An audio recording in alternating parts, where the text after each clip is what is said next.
养生侃侃而谈，健康如约而至。欢迎收看《侃侃养生》。俗话说得好，养肝如养命。养肝是我们每个人都应该做的，建议大家可以多吃些养肝食物，比如蒲公英根。蒲公英根有很高的药用价值，有强化肝脏、养肝排毒的作用。没事泡水喝呢，可以预防肝脏损伤。除此之外，还可以多做一个动作。首先，端坐在床上，腰背保持挺直。双手向身体两侧打开，手掌心向前，然后用手臂的力量带动双手向前，这样在胸前击掌，力度适中，反复做5分钟，可以每天睡觉前做。这个击掌的动作可以促进血液循环，畅通肝经，促使肝脏排毒。每天坚持做一做，能养护肝脏健康，防止肝脏受损。肝脏是人体重要的排毒器官，所以要多保护才行。生活中我们有很多不好的习惯，都在伤害肝脏，比如熬夜、喝酒等，所以要改掉不好的习惯，经常运动锻炼，这样可以提高肝脏功能，让肝脏越来越健康。不知道大家有没有听说过，血脂高的人呢要少吃鸡蛋，因为鸡蛋的蛋黄主要成分是胆固醇，如果经常吃呢，很容易使血脂升高。木子，那除了鸡蛋还有什么不能吃的呢？说到这儿下面的这3种食物最好也别吃，不要给血管添堵哦。动物的内脏，动物内脏含有较高的胆固醇、饱和脂肪酸，如果经常吃呢，容易使血脂升高，不利于血管健康。所以血脂高的中老年人要少吃含糖较高的食物，比如甜食、白糖、红糖等，如果吃多了，也容易增加体内胆固醇含量，使血脂升高。最后是含盐分多的食物，那生活中呢常吃的腊肉、咸菜等都含有较高的盐分，如果吃的太多，容易使血管硬化，导致血压和血脂升高，所以也要少吃哦。说到洋葱，木子想到这样一句话：下辈子我要做洋葱，谁敢欺负我，我就让谁泪流满面。听起来呢，是不是有点狠呢？其实洋葱可是个好东西，经常吃洋葱可能会收获意外惊喜哦。那有哪些好处呢？下面就跟我来看看吧。首先能养护血管，因为洋葱中含有前列腺素 A 和胡皮素，能够降低血液的粘稠度，帮助养护血管。其次能增加免疫力，洋葱中含有大蒜素，有杀菌的作用，同时还能够提高人的免疫力。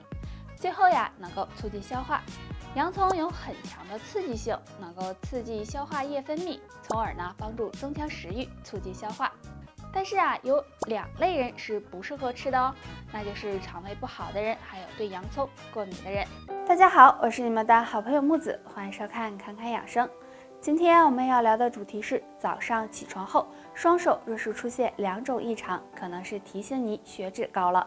高血脂相信大家都很熟悉了，就是我们常说的3高之一。高血脂的危害也是很大的，所以需要早发现早调理。如果早上起床后双手出现2个异常，就可能是提醒你血脂高了。异常1，手掌纹路发生变化。其实如果身体出现问题，在身体表面是有所表现的。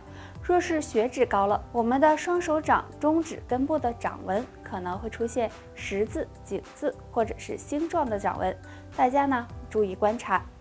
异常2，手指发胀。如果体内血脂升高，那血液粘稠度就会增加，这样血液流动就会变得缓慢，再加上晚上睡觉不怎么活动，那么早上起床后手指就会出现发胀的感觉，尤其是攥紧拳头之后，发胀的情况会更加明显。如果发现血脂升高，除了积极配合医生外，平时还要多运动，提高自身的免疫力，而且运动有助促进血液循环，同时配合清淡饮食，这样有助降低血脂。那以上就是今天的全部内容了。如果大家还有其他的疑问或者是建议，可以在评论区留言分享出来。养生不仅仅是身体上的滋养调理，同样也是内心的一种修养。大家好，我是你们的好朋友木子，欢迎收看侃侃养生。今天我们要聊的主题是每天甩腿100下，减掉大腿赘肉。相信大家都听说过这样一句话，美不美看大腿。一双笔直纤细的腿是大家都希望的，但是生活中有很多人都有腿粗的情况，很是烦恼。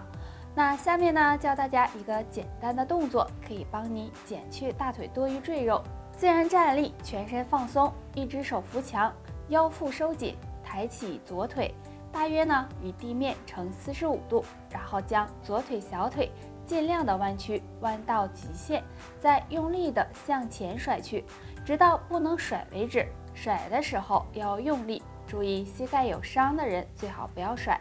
甩50下，再换另一条腿甩50下，每天甩2到3次，每次一共100下。这样甩腿可以减掉大腿和臀部上的赘肉，因为在甩腿的时候，大腿和臀部上的赘肉都在颤动，那甩一会儿会感觉大腿热热的，这是大腿在燃烧脂肪。每天坚持练，相信大腿很快就能瘦下去了。那以上就是今天的全部内容了。如果大家还有其他的疑问或者是建议，可以在评论区留言分享出来。养生不仅仅是身体上的滋养调理，同样也是内心的一种修养。大家好，我是你们的好朋友木子，欢迎收看侃侃养生。今天我们要聊的主题是，过了60岁以后，想要健康长寿，这3件事尽量少做。我们这一生说长也不长，说短也不短，现在基本上到了60岁以上，算是比较长寿了。其实呢，长寿跟很多因素有关，那生活中很多事情容易被我们忽略，特别是下面这3件事，60岁以后尽量少做。第一件，起床太猛。很多人早上起床时喜欢一睁眼就马上起来，不过这个习惯对于60岁以上的老年人来说是非常不好的。因为起床太猛，很容易导致血压升高、心率过快，不利于身体健康。第二件，吃太咸的食物。很多老年人喜欢在吃饭的时候吃一些咸菜，通常咸菜中都含有很高的盐分，如果吃的太多，很容易增加肾脏负担。所以60岁以后尽量要饮食清淡，这样有益身体健康。第3件，染头发。随着年龄的增长，很多人会出现白头发，但是现在很多人都爱美，所以就选择去染发。对于60岁以后的人来说，染发是非常不利于身体健康的，因为染发剂中含有很多的化学成分，很有可能会导致头皮过敏。所以为了自己的健康，建议大家尽量少做这3件事，或许对长寿有帮助。以上就是今天的全部内容了。如果大家还有其他的疑问或者是建议，可以在评论区留言分享出来。养生不仅仅是身体上的滋养调理，同样也是内心的一种修养。大家好，我是你们的好朋友木子，欢迎收看侃侃养生。由于现在饮食结构的变化，很多人都习惯吃外卖或者出去吃，这样很容易导致血压高的问题。这时我们要做的就是控制好自己的血压，要不然会引发一些并发症，影响身体健康。那想要控制好血压，吃饭时最好能记住这2点，或许会让血压向你低头。第一点，多吃粗粮。虽然现在我们大多数吃的都是细粮，细粮也很好吃，但是对于血压高的人来说，建议大家可以适当的吃一些粗粮。因为粗粮中含有很多的营养元素和粗纤维，能够帮助我们补充身体所需的营养元素，对血压的平稳有帮助。常见的粗粮有小米、玉米、黑米、燕麦、红豆、绿豆等等。第二点，少吃盐。相信大家都知道，如果盐吃的太多，就会导致血压升高，所以对于血压高的人，一定要控制好盐含量的摄入，少吃高盐食物。买盐的时候可以选择低钠盐，这样可以延缓血压升高，对健康有帮助。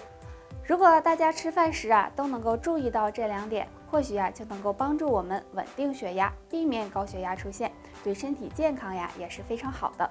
好了，以上就是今天的全部内容。如果你还有什么问题，可以给我们留言。感谢收看侃侃养生，我们下期再见。